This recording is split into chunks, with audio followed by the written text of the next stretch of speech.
So, ladies and gentlemen, I want to analyze a few things. Like I said the other day, David Sachs did an interview with the Duran, and they talked about several issues when it came to the whole Biden administration. But a lot of it ties into like a lot of social issues that a lot of U.S. voters are left discussing on a regular basis. And there's obviously different opinions from different people. I think people tend to get on a kind of like team sport mentality and pick either team A or team B, and then just go with the flow, mom mentality wise. But there's some of us out there who do have some independent thought, independent opinions about what's going on. Now, with that being said, disclaimer, I do like the Duran. I do like David Sachs. However, I don't agree on everything they have to say when they have to say it. So we're going to analyze this interview, not so much to highlight them, but highlight their point of view, because I think a lot of citizens, a lot of U.S. voters share their same opinions. So I'd like to break it down because they talked about some really important issues and give my opinions out to what I feel is there, because it's an important conversation. These are the things that are on most voters' minds or most citizens' minds. So let's break on into it. They got the interview with David Sachs and the Duran, and we're going to jump right into it. Now, here's the thing. There are many different topics right now that are facing where our tax dollars are going to go, how they're going to be spent, what we're going to use them on. Obviously, we have this type of culture war that's festering out there where a lot of people feel a certain way about certain things. However, whether you are a foreign policy guy or not, the Ukraine war is important. From what we spent on the Ukraine war, I think we could have ended homeless 2 or 3 times and still had some change left over. I mean, literally billions and billions of dollars. And the most important thing is that they're not going to stop. They're still asking for more money. Biden's State of the Union made sure that he was able to ask for more money and saying, we need to get this done. There's been talks from people like Marjorie Taylor Greene, and it's kind of crazy that as a leftist, an old school leftist, I have to depend on Marjorie Taylor Greene to go in there and fight for what we believe in as far as, not funding this war. She's even told the speaker that if he tries to get money to get to Ukraine and tries to wrap it up in some type of package because, he'll use Israel as the bait. Hey, you want to fund the Israeli war? And as we know, most of the congressional members, especially the conservatives, the populist right, are all in for Israel. So she's trying to tie it together, also throwing a little, waving the banana or the carrot in front of the face, whatever you want to say, saying about border for a lot of conservatives that know their constituents want money and time spent on the border. And that's one of the issues they broke down on this show. But let's start with one of the most important issues, Ukraine. So this is their opinions about what's going on in Ukraine. We'll break it down and we'll give our opinions. There was a lot of the stuff they went into. I just took the opening clips of what they had to say because they elaborated on it. But here's David Sachs talking to the Duran about how we are spending so much money in the Ukraine and how the war is actually going. Take a listen.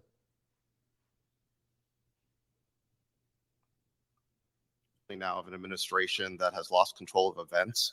Things seem to be careening out of control in, I count, about 5 different areas. First, Ukraine. Obviously, Ukraine's being defeated on the battlefield. It's being destroyed. You have this terrorist attack on Crocus. The Russians are pointing the finger at not just the Ukrainians, but the CIA and MI6 behind them.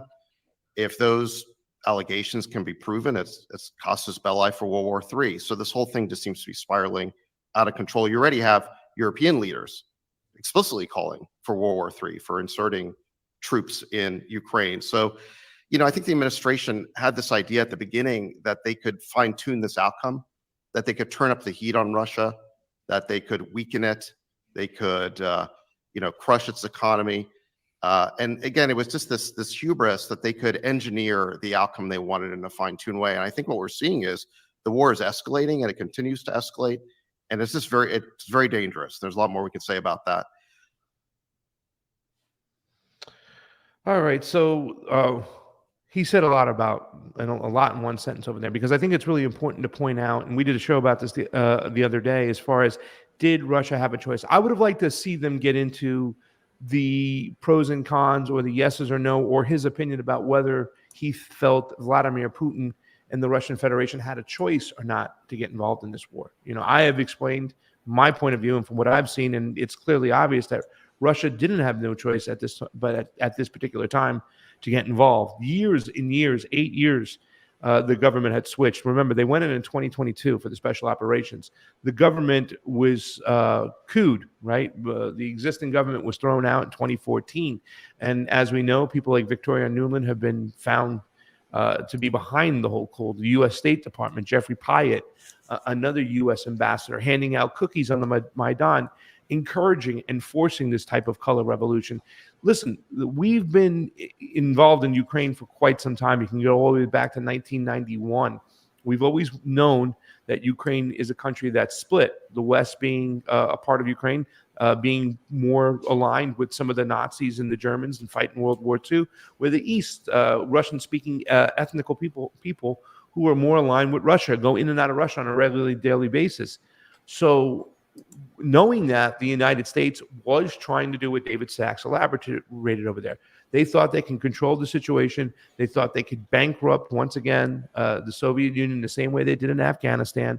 So that's one of the reasons why they fronted and pushed for this coup. Also, energy. They didn't want the Russians, selling cheap gas and cheap energy to the Germans. They never wanted the Germans to ever become partners with the Russians. That's been going on for quite some time. And I think that was elaborated very much so in this video. But going back to what I initially said, if there's any form of disappointment, it's not talking about, did Russia exhaust every single avenue before they went into Ukraine? And I say they did. In fact, the reason why Joe Biden, his administration, the State Department were screaming, hey, we have the news and evidence that the Russians are going to go in, is because they understood that they amped up the bombing themselves from the Ukrainian side, from the Azov battalion into the Donbass, into citizens. In fact, they amped it up for 9 days. They left the Russians no choice but to have to come in, because if they didn't, it would have been a slaughter. And that was something that was said by some of the people when the Russians eventually made it in there, was, man, thank God you came in, because if you did not, we were going to get slaughtered. And that bombing was completely sanctioned by NATO. It was by the United States. We caused all this death and destruction, so therefore we created the problem. So for us to act as if, oh my God, look at Putin, he's going into a sovereign nation. And you hear smart people say this stuff. Like I said, not one single Democrat is for stopping the bombing in the Ukraine. Why? Putin, they say. So it's very small-minded to hear a lot of our lawmakers speak. I think David Sachs broke it down beautifully there. They went into this even more deeper, and talked about, what had happened. One of the things he said that he was very thankful, and we'll get into this because towards the end, that Elon Musk had taken over Twitter, because he felt like they opened up the floodgates for let more information come out about Ukraine. Now, that might be somewhat true, but I'd just like to say there are people like myself, with Fiorella, when we started the Combo Couch, within our first 4 shows, we were doing a show once a week. Within that first month of our show, we talked about what happened in 2014. We started our show in, I think, 2017. So it's almost 7 years ago, late 2017. But we talked a lot about what happened in 2014. If you haven't seen it, Ukraine on Fire, made by not Sean Stone, Oliver Stone, talks and shows you the events of what exactly is going on. RT shows you a lot of stuff. Now, I know a lot of people say, well, that's propaganda because it's funded by the Russian government. But all they're doing is showing you the pictures itself. And we understand our behavior. If you understand that the United States is always pressing the empire, and pressing the empire means they want to expand their territory. You don't do that unless you cause havoc in other countries and turn the people against each other. That's what we've done in Ukraine. David Sachs laid it out beautifully over here. I think this is one of the strong points. Like I said, the only negative is I wish he would have talked about, did Russia have a choice or not? And as we showed the other day in that video, LOL, go back and watch it. They did not. Jamie, what do you got? Any thoughts over here? Jamie, you there? Sorry, I was muted. Yeah, I do have some thoughts there. The thing is, one of the points that he made was talking about Elon Musk. Was like he said that Elon was kind of a wild card here, and then he bought Twitter and kind of ruined their plans. But that's a little bit skewed of like what the reality was. Because if you recall, Elon put in the bid to buy it, but he tried to back out, and they forced him to buy it. So how does that factor into the plans? And so I don't necessarily think that that Elon, while he is a bit of a wild card, he's not the team player they want him to be. They did force him to buy Twitter when he wanted to back out. So they kind of made their own monster here, and I don't see where there would be a benefit for them to actually do that. But it is interesting to hear someone like David Sachs, who's always been a little bit more aligned with the establishment than like we are. Hear the same information that we hear when we listen to the Duran and see him integrating that into his worldview. And it's interesting to hear him with his different perspective talking about these things together. But like you said, he's not going into the history of Ukraine and what led up to Putin deciding that he needed to invade. Putin waited 8 years to do this invasion. Yeah, because this war was going on since the coup. And when Yanukovych, not to step on your words, brother, great points, but when Yanukovych, the president that was removed from power, was fleeing the country, he was telling Putin, you got to get involved right away. And also, too, as well, they didn't hit on this. The DARPA biolabs in Ukraine, Russia was forced. You're right. And they were funded. We found the receipts. I mean, the State Department had to get ahead of this. They had the guy caught with their hands in the cookie jar. And that was right on the heels of COVID. And it wasn't a funny too. We always said that Vladimir Putin cured COVID because as soon as they went in there, they stopped talking about COVID and they started talking about Ukraine. They needed a distraction right away. It was very, very convenient timing for them to say so. Let's get to the next part. Do you have anything else to say about the Ukraine situation? No, but I think you covered a lot of the points that I would have said. So I mean, they're still asking for money, Jamie, and they still are trying to find a way to make this happen. This is more than just about this war. They've got a bigger plan there than just trying to fight the Russians. And they are draining the U.S. economy, the treasury of the people, and sending it to the private interests that are all like stationed in Ukraine. Yeah. But that project is not going well, and I think they're actually trying to figure out a new plan because they realize that the Ukraine is lost, and they know, even though they won't publicly admit it, they know. And if Ukraine doesn't work out for whatever their plans were, when I'm looking at things from a geopolitical standpoint, I'm wondering if they're trying to move things over into Poland, because the Polish government just recently passed legislation, really without the public knowing about it, that's instituting mandatory military service because of this threat of Putin. Yeah. And so I'm wondering if the big money billionaire forces that were pushing for this conflict in Ukraine, I'm wondering if they see the writing on the wall there and they want to pick up shop and move over to Poland. But that's just me speculating as somebody who does pay attention to foreign affairs and all this international stuff. So that's just my thoughts there. There's a lot of evidence that needs to be put on the table before I can make something certain. But that's my suspicion. My gut is saying this is what's happening. By the way, somebody just told me, Pastor, you're being oppressed big time. I know you already know that. At the end of the day, we all need to financially support an independent media platform. Let it come. Let it destroy corporate media. I agree. Altruism service, right? That's and awesome. It is working. I mean, Americans are becoming less and less trusting of the mainstream media. Even the older crowd is starting to wake up to realizing that our corporate media is no good. It's just not. It's not helpful. You can all do us a favor. If you know you got a dime to spare, maybe you got some time to share. Just hit the button, hit the like button, get to the channel, subscribe to the channel, share the videos, do whatever you can do. People tell me that all the time. Like, Pastor, where have you been? I'm like, I started my own show. They're like, I didn't know that. Like, I rarely see your Twitter stuff, and I don't do a lot of Twitter stuff. I didn't know your YouTube stuff was there. And people are telling me, dude, the bell is not even sounding. So it does happen a lot, guys. And YouTube does unsubscribe people. So, I mean, and because we're broadcasting on the Convo Couch right now. Yeah. So the people that say they're not seeing you, they're probably unsubscribed to the Convo Couch. So check your subscriptions, or just hit that subscribe button again to make sure you're subscribed and click the bell. Do all the things. You know what to do. You've been on YouTube for years. But more importantly, go to Rumble and follow us there, because they're not the censors that YouTube is. And it's a much. And I've also shared the Pasta to Go YouTube channel. Get on over there, and hit the like button, hit the subscribe button. We do have a locals. We do have a Patreon. We do have a Give, Send, Go. So there's ways you can help us out. and help us get the ball rolling. I want to send a special thank out to Gregory Walker out there, who sent some love on the Venmo. I do appreciate that, bro. I didn't even know it. You did it a couple months ago. You didn't tell me, and I just saw it yesterday. So thank you so much for those of you people out there who really been helping out the show and supporting it. Jayme, do me a favor. Let's go for the next video. Let's talk a little bit about Gaza. But can you go big screen so I can fix the light? It's a little bit too bright. I'm going to dim it down on my face. All right. Not a problem.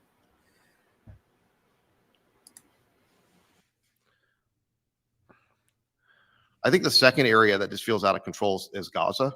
The administration's policy on this just seems incoherent. On the one hand, they say that the Israelis are bombing Gaza indiscriminately. They're saying the Israelis have gone too far. They're saying the Israelis shouldn't go into Rafah, and yet they're providing the bombs for Israel to do all of those things. Now, whether you are pro-Israel or pro-Palestinian in this conflict, I think that both sides can agree that the administration's actions don't match up with their words, and it's an incoherent policy. And that's why I think that the Biden administration is sort of gradually losing the support of both sides, amazingly. So that's just one part of the video, too. We have another part of the Gaza. He goes a little bit more deep into it, and he gets a little bit more of an explanation about why and how come what's going on in Gaza. So, Gaza. So let's go to the other one of the other topics you mentioned, which is Gaza. You mentioned how things are out of control and how incoherent they are. Well, how much more incoherent can you get than this? You are in the Security Council. You allow a ceasefire resolution to pass. You say that, you're abstaining on it, but, you're letting it pass. Then the next day you walk it back. You then pretend that this resolution isn't legally binding, which, by the way, it is. You say that you're angry with Prime Minister Netanyahu. You even suggest that you want him to step down. You get one of your senators, Chuck Schumer, to say that he should step down. Something which, by the way, I'm concerned about. I mean, I don't personally agree with Prime Minister Netanyahu, but I don't think it's America's job to tell Israel who should be its prime minister. But that's my own, perhaps. Anyway, you do all of these things, and at the same time, you continue to provide arms to Israel and support Israel in whatever it is that it's doing. It seems very incoherent, and I can say definitely, because we are at the Duran in contact with people from that region, it is eroding support in the region for the United States, and it is isolating Israel. It is achieving the opposite of whatever the policy is supposed to be achieving, which presumably is to strengthen the positions of the United States and increase the security of Israel. Or am I getting this wrong in some way? Stopped it right there.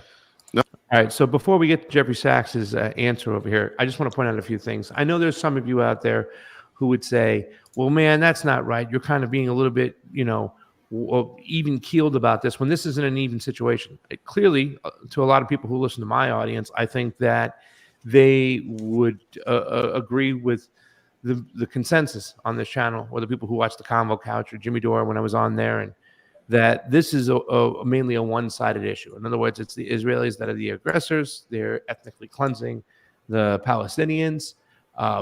It's kind of the angle they play about it as well. What's going on? You have to control. Joe Biden should be controlling the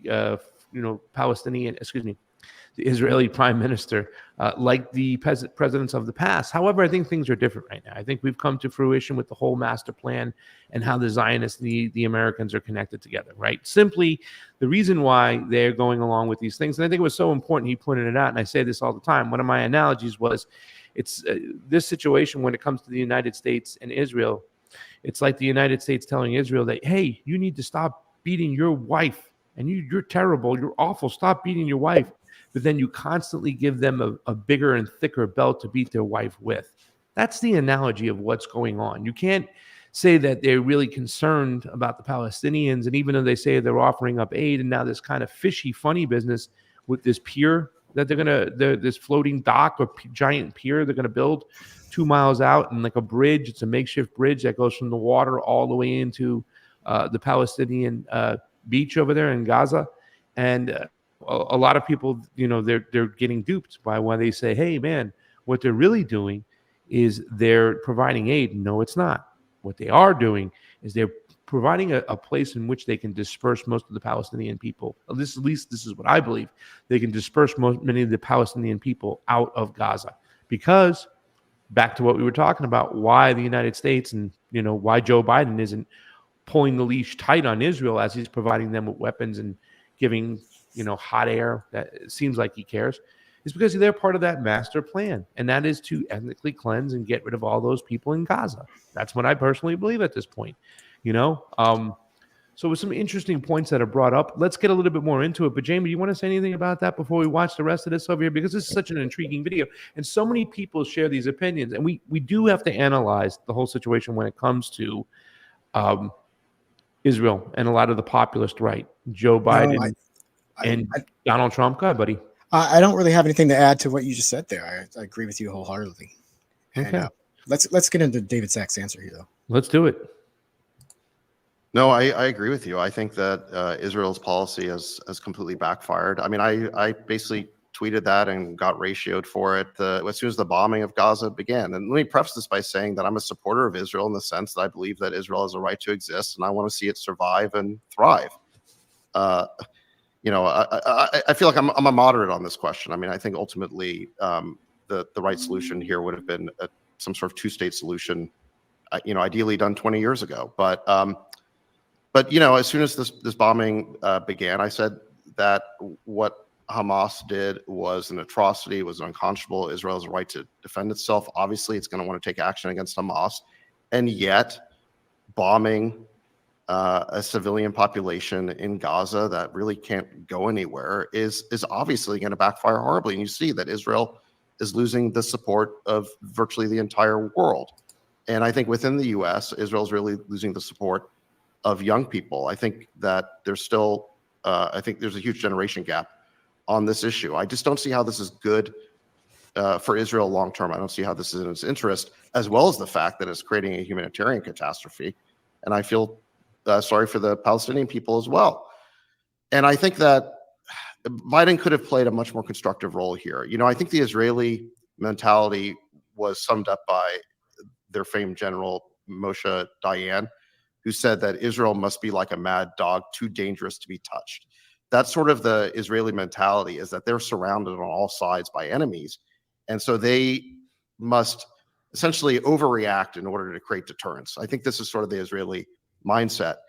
And so I think American presidents, understanding this, have always played a role in restraining Israel and making sure they didn't go too far. Eisenhower made sure that the Israelis didn't go too far at Suez in 1956. Kissinger and Nixon made sure that the Israelis didn't go too far in 1973. Reagan called up Menachem Begin in 1982 and told him to stop bombing Lebanon. He was creating a Holocaust.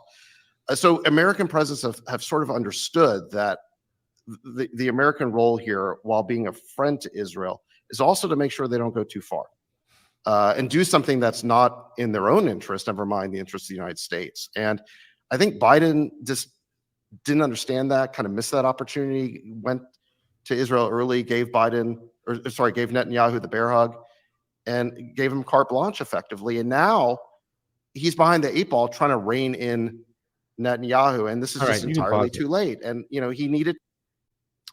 Listen, it's hard for me to swallow that answer from David Sachs, because David, in my audience, you guys in the chat, you went crazy. Stop it, right? Let's just put somebody up, and a lot of people shared the same opinion. Stop it. When you said Israel has the right to survive, then you say that Palestine has the right, has the same right in the same breath. So shut the F up. In other words, it's a little bit hypocritical, right? Yeah. When you're saying, they have a right to survive, they have a right to thrive, they have a right to exist, but at what point? Understanding what happened in 1945, how it was Palestinian land, and how the Nakba came about, and so many of the Palestinians were oppressed. Remember, Hamas wasn't around there. Hamas came around later because of what the treatment of the Israelis towards the Palestinians, and what has been called by many lawmakers to be the world's largest open air prison. So I'm a little bit at odds with this particular answer over here.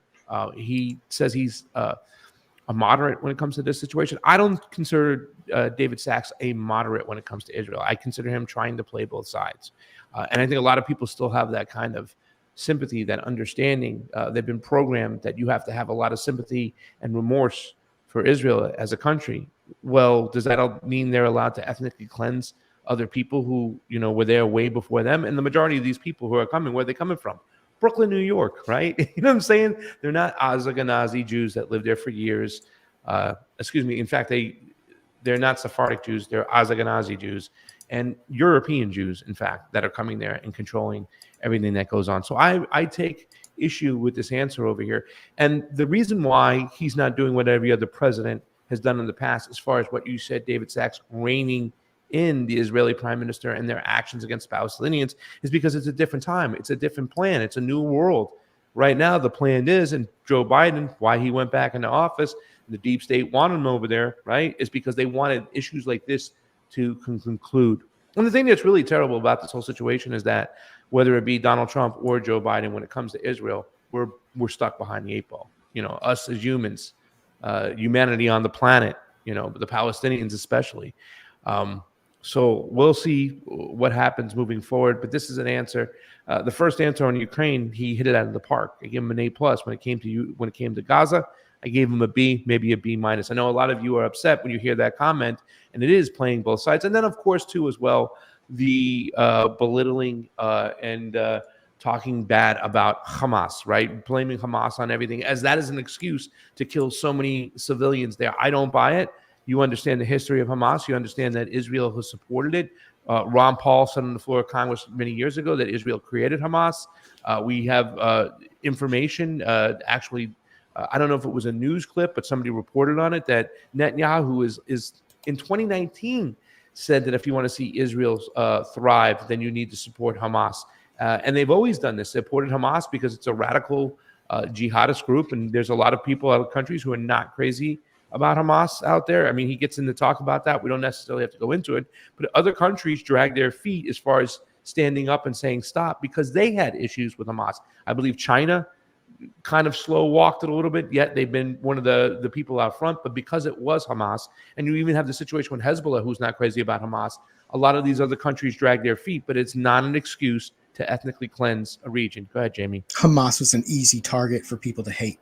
Yeah, and it was a convenient enemy for Israel to be an excuse for them to execute their Zionist plans. And one thing I want to say, he mentioned the two-state solution, and the thing is, I mean, if you're being honest about this, the two-state solution was never real. The Zionists never ever had a plan to do a two-state solution. It was just a smokescreen to kick the can down the road and buy time and have people discuss and argue about a possibility of something that's never going to happen, at least from the Zionist point of view.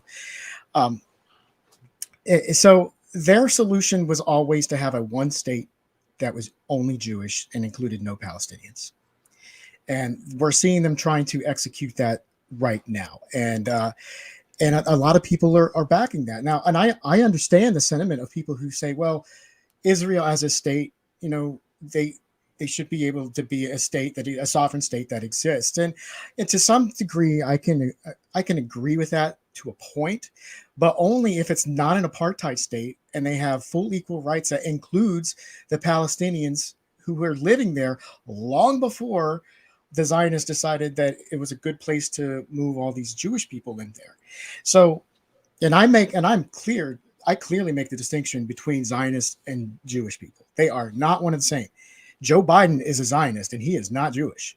I mean, there are far more non-Jewish Zionists in the world than there are Jewish ones. It just so happens in Israel, you have probably the largest collection of Jewish Zionists in the world in one place, and it's there. And there's been a big conflation about that too, as well, Jamie. I think that was a tactic to make sure that they muddied the waters. Absolutely. That if you were an anti-Zionist, you got labeled as an anti-Semitic. Right. And it's just simply not the truth. You just pointed it out right there, buddy, that there's a big difference between the two. And I got to tell you, I grew up in Boca Raton, Florida.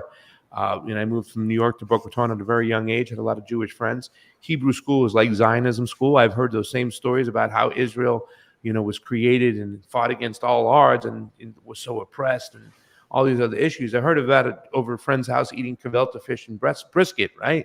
So I know these stories, but I think a lot of people have to understand the same way that we understood as anti-imperialists that everything we were taught about America, that's holds true for everything they were taught about Israel, right? Yeah. You know, these are people who wanted their land. They had a big plan, and to do so, they had to remove the Palestinians. And in fact, Jayme, really quickly, and I'll hand it right over to you. Okay. One of the first persons to tell me about, no, Israel does not have the right to exist, and what they're doing is wrong, and you should be crying and your heart should be bleeding for the Palestinians because their treatment is unjust, was a Jewish guy. He was a rabbi, right? And he was what do you call it? Help me out. I'm not sure. Oh my God! We're practicing Jew with the Hasidic. Hasidic Jew. Thank you so much. Wow, the lights are getting me over here. They got the bright lights in my face over here. Sorry about that, but yes, it was a Hasidic Jew who told me for the first time ever that what Israel was doing was wrong. And Kurt Metzger, doing a lot of shows with him on Jimmy Dore, he would say all the time, well, everybody who's told me my positions on Jewish, Norman Finkelstein, Dan Cohen, Max Blumenthal, they're all Jewish. So, Yes. and that is one thing I am proud of, to see a lot of Jewish people stand up and say, no, not in my name will you spill this blood. That's right. Oh, we got a super chat. Do you want to read that now, or are we done with Gaza? I think I had one other point, but I think it slipped my mind. Well, let's read the super chat. I remember. I got it. I got it. Yeah. So after he talked about the two-state solution thing, they went on to talk about the United States and Israel losing its position. The whole world's turning against Israel. Well, I think you take this a step farther, and I'm not sure if it was this conversation that talked about this or another podcast that I was listening to, but they said the Biden administration has taken so long to react to this in the way that the people want, that he has lost all leverage that he once had with Netanyahu. There's no more diplomacy he has with Netanyahu. At this point, I don't think Biden can do much to stop him. I mean, maybe 4 months ago, he could pick up the phone call and said, okay, Bibi, you're done. You got to stop this. Yeah. But he never did that. Or Anthony Blinken never did that. They just cheered him on, which is weird coming from the State Department. But the thing is, at this point, Bibi can just wait out Biden until the election, because I think he's banking on Trump winning, and he's pretty confident that Trump is going to back him. But Trump is a wild card. He's got to be careful, because Donald Trump was not crazy about Bibi Netanyahu. Bibi Netanyahu was one of the first to congratulate Joe Biden while there was still a huge dispute going on about the election. So I know, there was video out there where Trump was kind of bagging on Netanyahu and in Israel, like putting them in their place, going, how bad they did business, how stupid they did these things, talking about their run-ins with Hezbollah and how they dropped the ball and they didn't listen. And, so he's got to be careful there himself. Netanyahu's got bullets flying from everywhere right now on a political front. So we'll see how that kind of, pans out. By the way, super chat. Thank you so much. Will Bozenaris. Did I say it right? Bozenaris. Will Bozenaris. Thank you so much. Can't make lasagna without your boy Pasta. Will, let's do it, baby. Let's get going. Let's jump in the kitchen. Let's make noodles from scratch. Get some flour, get some eggs. You do that? Make it happen. Let's make a bechamel, a white sauce. I can't do the noodles from scratch, but I can. Oh, I can. I can do it out of a box. I know, but that is the easiest way to do it. Don't get me wrong, and it's not that much better. What's up with your mic, Pasta? Is it still not working? No, what it is Pasta is on location, and he doesn't have good acoustics where he's at. But does it sound okay? Is it just echoing in a lot? I think there's just an echo. Is it better? All right. Sorry. We're doing the best we can here, so you'll have to bear with us. Sorry, Dr. Nick Rivera. My apologies. Too much reverb. Yeah, I guess it is. I'm going to try to talk a little bit lower. We got to figure that out. So yeah, we need to get some soundproofing in there, but it's a temporary location, so it is. It is. Yeah. So let's get to the next point, my man. All right. So the border, the big one. So what David Sachs did in the beginning of this interview was he laid out some the things that he thought were really going wrong with the Biden administration. One of them, he laid out 5 different points. One of them was the border. So let's take a listen, because this is the area where I disagree most with these guys. Obviously, I think you know this. And when I'm talking about the issues, I'm talking about root cause. Okay? So let's take a listen. The third area, just turning to domestic politics, is the border. I mean, the U.S. border is open. It's a sort of festering wound. Thousands of people are streaming across every day, millions every year. We don't know who they are. They could be a security threat to the U.S. They could be criminal gangs. Already, our cities seem to be overrun. They can't keep up. Even the mayors of Democrat cities like Chicago and New York have warned that they cannot keep up with the social cost, social burden of all of these migrants. And yet Biden doesn't do anything about it. He told us for 3 years that the problem didn't exist. Now he's finally acknowledged it, but he blames it on the guy who tried to build a wall. This is not a credible message. Fourth area is the fiscal situation. We have a $2 trillion deficit. We've got multi-trillion-dollar deficits as far as the eye can see. And that is priming the pump. It is stimulating the economy. Not in nominal terms, the economy seems to be doing well, but we still have this persistent inflation problem. And no less an economist, a Democrat economist like Larry Summers, said the inflation problem is actually much worse than people think. It peaked last year at 18%, not 9%, he said, once you include the cost of borrowing. So, and Biden insists his latest budget keeps increasing government spending. There's just no recognition of that problem. And then I think finally, I guess the fifth one I would put is the whole lawfare situation. It just feels completely out of control. It's unprecedented for you can pause it. President to try and. So he said lawfare. Let me move a little bit closer, see if this is better. Try to see how that works. I'm gonna move away from the wall a little bit, guys. Try to stop some of the reverb. Maybe that might help. I don't know. I'm gonna try. I have a blanket here, but I have to hang it up next time. So I just moved away from the wall a little bit so it wouldn't be so close. But okay, so obviously the border, right? So we can get into this too as well. In fact, let's just jump right into the next clip. As you ready, that next the timestamp over there. I want to show you something. I held on to this paper right here. This is one of the more popular papers that's been out there as far as the episode. It's the one. This is fine. You can see it right here. Let's go back. All right. And it says New Yorkers feel unsafe, unsatisfied in new polls.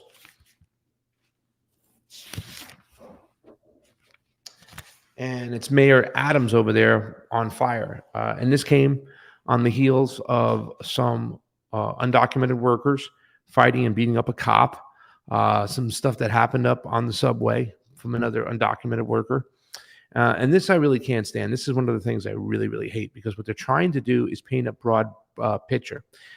And I actually do have inside the doc.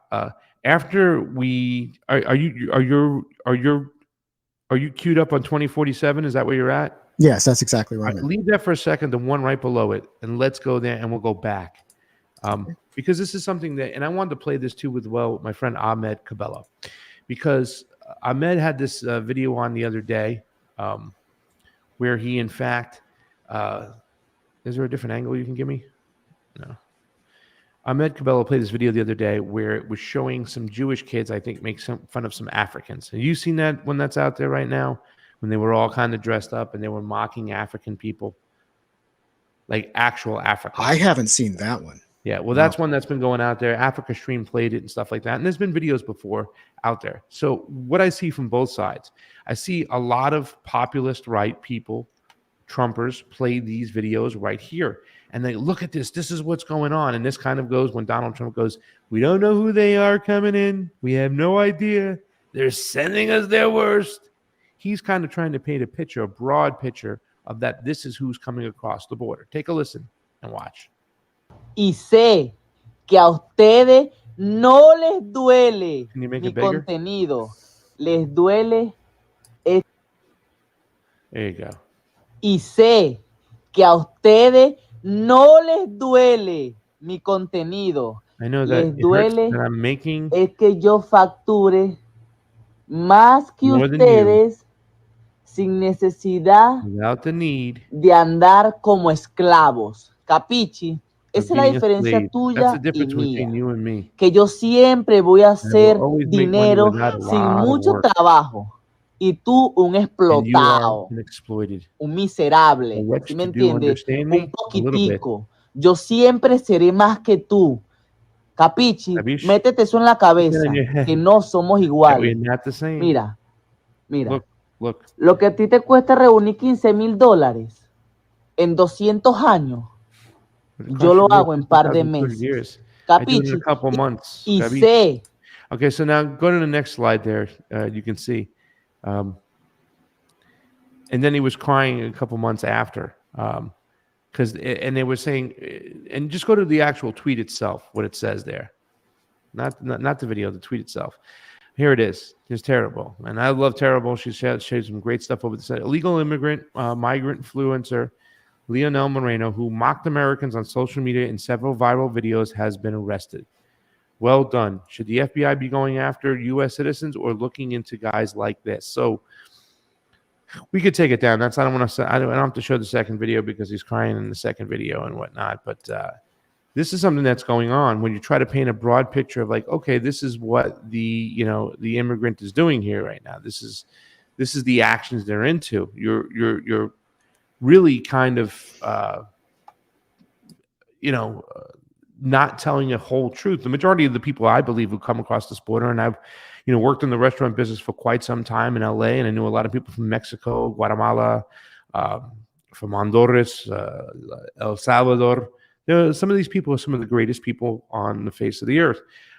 And once again, root cause. I think a lot of people talking about what happens at the border, trying to fix that issue at the border is just blowing hot air everywhere, because the problems at the border don't start at the border. They start in those countries where they're coming from.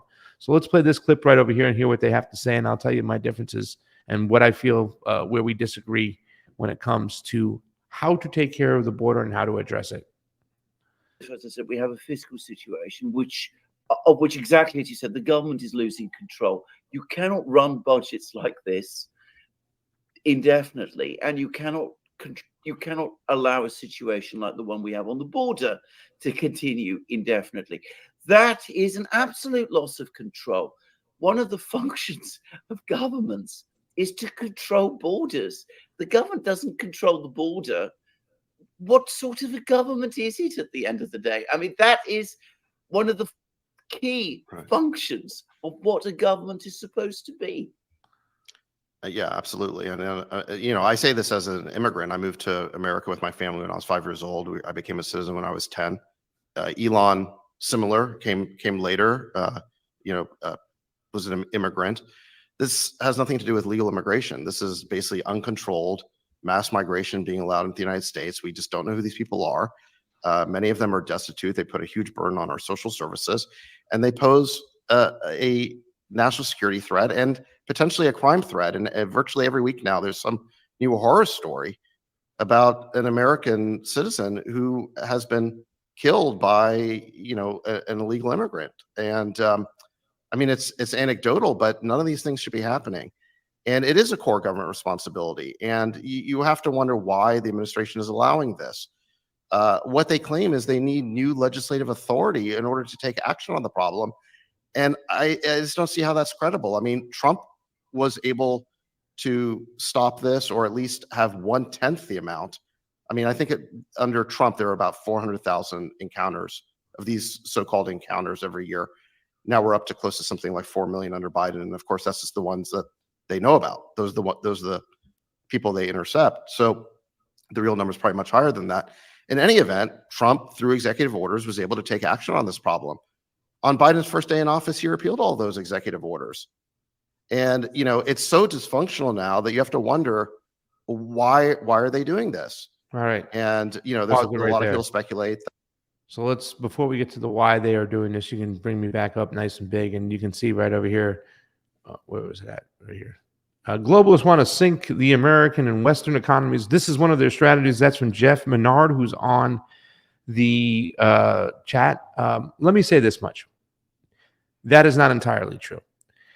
I think that in this particular situation, the globalist, the ruling class, is taking advantage of a catastrophe, okay? But why did they show up here in the first place? Well, I brought some evidence today to tell you why. I talk about this all the time. It's not so much about what happens at the border. It's what happens in these countries where the majority of people are coming from. Now, I know there's been a lot of reports where you've seen where they've said, oh my Lord, they're coming from all these different countries now. They're coming from Africa, coming from China, coming from Asia, whatnot. Yeah, there are more people coming from different places around the globe, but still the majority of the people are coming from, and this is according to their own numbers at the border, the majority of the people are still coming from Latin America, specifically Venezuela, Honduras, Guatemala, El Salvador, a lot of the Central American countries, they're coming from there. That's where they're coming from. Well, if you want to talk about the case of Honduras, and I'll just single out one different country, because if you look at all these countries, it's very unique about what's going on, but it's some form of American intervention. You can pull up that really quickly, that next article I have over there about the bases in Honduras. Jamie? Okay, there it is. USS Honduras thank you so much.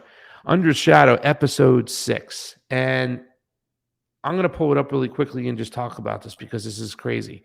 In Honduras, there's all these different types of bases. It says, often overlooked is the story of the U.S. imperialism in Central America. Honduras has served as a training base and launch pad for interventions throughout the region. How did this happen? Well, in the 1980s, your Honduras was ground zero for U.S. operations in Central America. It was the primary point from which the U.S. would wage its proxy wars and launch its interventions operations across the region, specifically, not just to fight communism, but to fight, the CIA coup in Guatemala. They trained them in Honduras. To send in people to Nicaragua to fight the Sandinistas. A lot of the Contras and whatnot had bases and U.S. facilities set up in Honduras. So for years, the United States military bases have been there to make sure that it was unstable. And this is something that's not talked about. We cause chaos in their country. One of the great leaders of Honduras, his name is Manuel Zelaya. Now we can get to the next one I have over there too as well. The next article. Manuel Zelaya was removed. At one point, Manuel Zelaya, who is the capitalist, he's not even a socialist, you call him a social democrat, but at one point he was removed. The United States removed him because he had joined ALBA. How the Pentagon officials may have encouraged a 2009 coup in Honduras. No, they didn't officially encourage it. They sponsored it. They removed Manuel Zelaya because he was giving back to the people. And that's something that they just had to get rid of because he was pushing back against what they had wanted. He had joined ALBA. He had formed alliance with Cuba, with Venezuela, with Ecuador at the time, with another couple other countries. And there was a big no-no. So what's going on, and if you can go to the next article, is that it's military bases there that have coups all the time and make sure it's destabilized. Why? Because Latin and South America are the key to the United States critical mineral puzzle. Right? And it says the U.S. depends on China for critical minerals, the backbone of the digital economy and modern military power. Well, the majority of lithium and copper are in Latin America, plain and simple. Peru just had a coup when they tried to change their constitution. The president was locked up. Why? Because the United States didn't want to lose that lithium. They wanted control of it. Remember Elon Musk? We'll coup who we want to coup. So it's about destabilization for resource extraction, primarily lithium and copper. So I understand people always kind of come at me and say, Pastor, what are you doing? You got to recognize what's going on at the border. You got to recognize that the UN is doing, they're putting fuel on this fire. And that may be the case, but the root cause of the problem is U.S. intervention in these countries, keeping them destabilized. Why? Because they want all these minerals right here. That's your cause of the problem. And that's never talked about. It wasn't talked about with David Stacks. It wasn't talked about the Duran. It's like, oh, your job is to control the border. All these people are coming over here. But what about our intervention? What about our foreign bases? We're opening up 100 more bases. 20 more bases. We're going to have over 100 bases in Latin America. And some of those bases, like 2 of them in Honduras, one of them in Honduras has 1,500 American troops, hardware and everything. So it's a huge problem, and it's something we need to look into. If we do want to stop intervention to the migration to the border, we have to stop the getting involved in all these countries. So that's just something to point out. What's next over there? The laissez-faire. That was the last part, the laissez-faire. Do I have the times? Okay, so the 9:43 to 12:18. Let's talk about the laissez-faire, and we'll wrap up this section because I know it's going a little bit long. You can take that down there, handsome. Well, while I'm bringing this up, one thing I want to talk about with the border is something I just learned the other day. Is one of the big reasons this is happening is not only because these people come in and become workers that drive down wages. More importantly, these people, when they take these jobs, they can't organize, they can't unionize, because if they do, they'll just get deported. And not only that, many of them speak different languages, so they can't even talk to each other. So by bringing in all these people, and you pay them less, and they can't unionize, it's a reason to bring people in to help these businesses, that the few industries that we do have left. Yeah. And in the meantime, you're just putting Americans out on the streets because they just can't make money, and the prices of everything are raising. Yeah. I think that's a great thing to point out too. Is like we talked about the cause of why they're being driven away from their homes. You're right. Let's talk about why they show up here and who really benefits most. It is the corporations benefit off cheap labor, and that's a great thing to point out. They don't organize. That's why this whole kind of argument about the vote. What do you call that whole situation? The great is it the great reset? Not it's. My God, my mind's going blank. Great reset? No, not the great reset. The replacement theory, right? Oh, yeah. Replacement theory is that they're going to come in exchange for their vote. They're going to be able to enter into the country. No, most undocumented workers stay in the shadows. They don't vote. They hide on out. There's so many workers that are here undocumented. So the fact that a lot of people think that the majority of them are like that guy, Leonel Moreno, who they point out. And this is a problem too, Jamie. Like I said, you see a lot of people on the populist right do that, put that out, those videos, and then people on the left, hardcore on the left, will put out videos of white people doing stupid shit all the time. Like, what are you saying? The majority of white people think that way, and both sides are doing it, and it's kind of put stain on the other rather than saying, okay, that's just one asshole. That's what he's doing. That's what he's thinking. This one person, that's a racist over there, but that's not how every single white people think, whatnot. I would like to understand and know what are the responsibilities and what messages those people want me to get from why they play those videos on both sides. Somebody from the populist right playing a video of an illegal immigrant doing something stupid. I mean, are you trying to say that all undocumented workers are like that? Please tell me, because I think that's false. Same thing on the other side. So for me, I'm questioning both sides, ladies and gentlemen. That's just how I roll. Yeah, and you're right to do so. And look, this is an age-old tactic from the ruling class. It's just ginning up xenophobia. So the population blames the other instead of blaming the people who are really causing the problems, instead of looking up, which is where all the problems are really coming from, not from these people that they're bringing in. Absolutely. All right, I've got this video up. You ready to take a look at it? Let's roll right into it, buddy. This is probably the last section, last part of it. Well, let's start with the last, because the lawfare is, I think, extremely disturbing. And of course, it can affect everybody, because if you contaminate and disrupt the legal system, then everything becomes increasingly unstable and out of control. I've never known anything like this. I mean, I remember Richard Nixon. Richard Nixon worked within strong American institutions. He could not launch lawfare like this against his opponents. The courts would have refused to cooperate with him.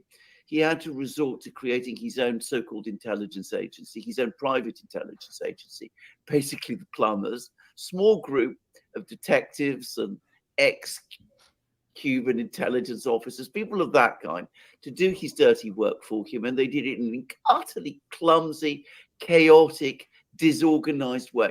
This, by contrast, uses the entire structure of the American government, the legal side of the American government, to go after your opponents.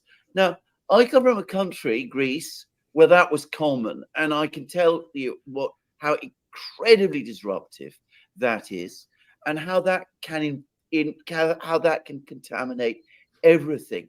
I would not have believed it possible in the United States, yet it has happened, and it seems to me, exactly as you say, it is getting out of control. The cases against Donald Trump are dubious. The cases against Elon Musk are completely absurd. They're completely absurd. And Elon Musk is not even the president's political opponent. So what is this all for? And why is this even happening? And why don't people come out in the United States and speak out more strongly against it? Well, the reason why I they're think not going to that's, come out and speak strongly against it is because they're playing team sports. That's what they're doing.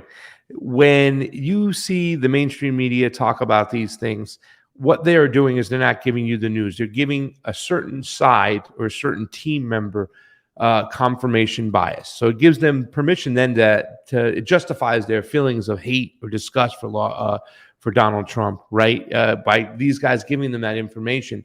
And what's really great about this segment is I think that you'll see as we play it, David Sachs will get into why they're allowed to get away with it, because, and this is one of the greatest parts of this whole interview, I think, too, as well, because I do think that the cases against Donald Trump are politically motivated 100%.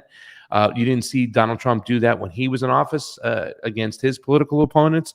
And to see it happening on a regular basis right now is disgusting. I mean, it's even so ridiculous, the fact that Joe Biden was charged with the same crimes as Donald Trump, except it was pretty much found that he's a nice guy, he means well, and he just didn't know what he was doing. So he's not fit to stand trial, but he's fit to run the country. I mean, the reason why they're happening, though, and I'm going to get into it after we play this part of the clip of what David Sachs is, there's a reason behind that. Yes, they are absurd. Yes, they are over the top. I have a friend of mine who thinks they are fair and look at all these lawsuits. I'm like, yeah, look, the lawsuits are very much politically motivated and definitely fraudulent, but there's a reason why they do it. I'm going to go into it. You think about it, ladies and gentlemen. Hold on to that thought. Why do you think these lawsuits are happening the way they're happening?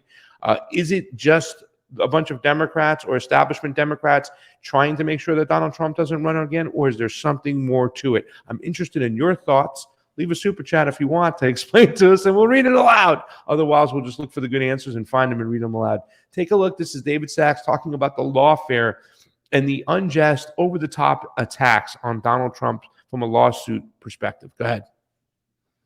A great question. I think the sad reality is that the media, the mainstream media, is all in favor of it, and so they defend it. They carry water for it. They are the leading cheerleaders for censorship and weaponization. And so when the media isn't holding the politicians accountable, the politicians are free to go as far as they want to go. And I think that the media has been a critical enabler of this. I mean, Nixon, by contrast, obviously couldn't get away with anything because he had such a hostile media. But in this case, it's all out in the open. And I mean, you're right. You look at the details of some of these cases, the documents case against Trump. Biden did the same thing. He had the documents in the Corvette or around the Corvette in his garage. Trump is charged with a crime. Biden, it's an accident.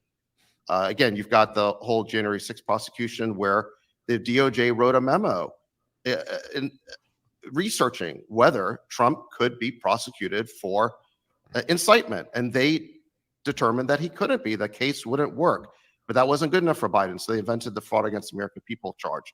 You've got Fani Willis in Georgia turning a RICO statute, which was created to target organized crime against the Trump campaign, including its lawyers who were acting under attorney-client privilege. I'm forgetting one, Alvin Bragg. He's turned a misdemeanor, a bookkeeping misdemeanor, into, 43 felony counts based on a yet-to-be-disclosed legal theory.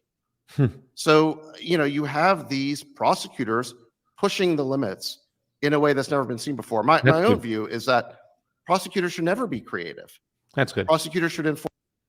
That's great. Yeah. So let's talk about the mainstream media first off right away. He says the mainstream media is giving them carte blanche. Well, it's not the mainstream media is giving them carte blanche. It's just the fact that they're in on it. Remember when I talked about the 2020 election, ladies and gentlemen, when I told you a lot of people were saying, oh, it was the Democrats. No, it wasn't just the Democrats. Joe Biden got the top of the ticket. Republicans got the coattails. Why did that happen? Why? Because a lot of establishment Republicans were in on it. Okay. The mainstream media is in on it. That's their job. They don't have there's no news on the news anymore. That's it. It's all propaganda. That's why I grab these newspapers here, ladies and gentlemen, because I want to know what propaganda they're trying to spew. And this helps me to see what propaganda they're trying to spew. Don't get me wrong. I mean, in the case, like, for instance, when I was able to read about the devastating bridge, I was able to read some facts to find out that it was a Singaporean vessel, that it was on its way to Sri Lanka, that it was by the company Maersk, that they had people who were on the bridge that were repairing potholes. I was able to find out the facts about the case. But now all of a sudden they start talking about their own point of views and giving their own opinions, right? Then it's getting into the propaganda side. That's all the mainstream media is, David. David should know that too as well. It's not that they're giving him carte blanche. It's that they're part of the whole system itself right now. Operation Mockingbird, and this is something when somebody questioned, you have Eye Patch McCain, Dan Crenshaw saying, well, China's trying to manipulate us through TikTok using their algorithms and their information. Well, do you have proof of that? No. What about our government, our deep state, our intelligence? We have no proof of that. Yes, we do. Not only do we have not Operation Mockingbird, we have the Twitter files, which came in and showed that executives were talking constantly to the intelligence apparatus, making sure that certain things were not being put up there on mainstream media, and they were censoring people for doing so, which reminds me, ladies and gentlemen, we have one more segment after this today. We're going to talk about ivermectin. We're going to do it on Rumble only. And I got some harsh criticisms for the FDA and all those other people who went along with this stuff. But this is something that David Sachs missed over here one point too as well. I think that, that's the thing about David. David just comes with facts, right? They don't get too conspiracy theory. The one thing that was great about the Duran is Duran talked a lot. Alex Cristoforo talked a lot about Epstein and the importance of Epstein, right? It's one thing to see that the guys on top can get some breaks within the law. It's another thing to see that they're so powerful, the ruling class, that they can actually use kids as currency and get away with it.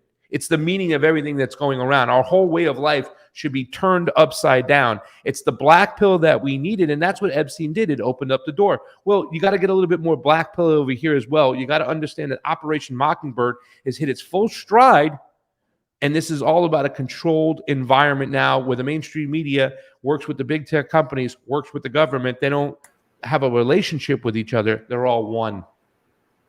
Gabish, let's play the last part of this over here real quick. Force the law. Everyone should know what the law is. You don't want them inventing novel charges after the fact, certainly not to get people. But again, if the media is not going to hold these prosecutors accountable, in fact, if they're going to celebrate them, then this will continue. Okay. And I'm sad to say that. I just wanted to play that last part there too as well. Okay, it's not that they're going to hold them accountable. It's that they're doing it on purpose because I said they're one entity. Well, what does that mean? Well, it actually empowers Donald Trump. The more they go after him with frivolous lawsuits, the more support he gets. They make him the victim. And the social engineers know the actual victims. They say to themselves, well, I don't know why it doesn't work in mainstream, in independent media, why a lot of people don't follow us anymore, as much people as we should. Yeah, we're getting demonetized. We're getting shadow banned and all that thing. But the people who do get demonetized, those are the people you want to pay attention to. So it's the same type of social engineering when you understand where they attack Donald Trump with these frivolous lawsuits. Like I said, I've done videos where I've gone after Donald Trump where you can go after him for certain reasons. They're actually legit. The emoluments clause, his willingness to not get rid of NATO, he just kind of hot words. There's so many different ways you can go after Donald Trump, but what does the mainstream media choose to do? They choose to go after him for Stormy Daniels, for grab him in the you-know-what. What does that do? That lifts him up. And that's something I think that's missing over here from this argument that they're not seeing. The fact is that it's a mechanism at work. The social engineers who run this world, who control the media, understand how to move the people to a certain spot. They know how to electrify Donald Trump's base. They know how to get people who are kind of on the fence and go, well, this is bullshit. This is all politically motivated. They're attacking him. I'm going to support him now. They know that, and that is what is going on. Cheese Slice, anything before we get out of here and go over to Rumble to do our ivermectin video? Yeah, I think one point you didn't hit on is that what they're doing to Donald Trump is selective prosecution, and that undermines the whole system of justice. Because if you're only going to go after him and you're not going to go after other people who you can prove are doing the same thing, like Trump is not the worst person to ever come to Washington. Yeah. But for some reason, he's the only one who's getting prosecuted for all the horrible stuff that he's done. And I'm not saying he hasn't done horrible things. He has. But if you don't prosecute these other people, you have no grounds to be prosecuting Trump, and vice versa. So, like, I don't have a problem with going after Trump. I have a problem with the way the media doesn't go after everybody else, the way they're not going after Biden. And you just can't have a system of justice that is partisan. It is not going to work. And people see this, whether they're Trump supporters or not, and they know it's not fair. Mm-hmm. And because they know, because anybody who's had to deal with the legal system and they feel like they've been treated unfairly are going to side with Trump on this. And that's a lot of people in this country. And I don't think the media takes that into account, that when they promote this lawfare, specifically against Trump, they just make him more popular because people can relate. They're attacking him. They do know what they're doing, and they're doing it for a reason. That's why I'm saying that Donald Trump, to me, is a wolf in sheep's clothing, because they're doing this to lift him up for a certain reason. So, well, I think that's might be possible, but we're talking about different factions of the ruling class who don't see eye to eye. Yeah. So there is a power struggle at the top. That's another interesting point that people talk about all the time. Is there really a struggle between the ruling class? That's something, Jayme, you're very, very right. And somebody put up, it's the Streisand effect, right? It is sort of. Yeah.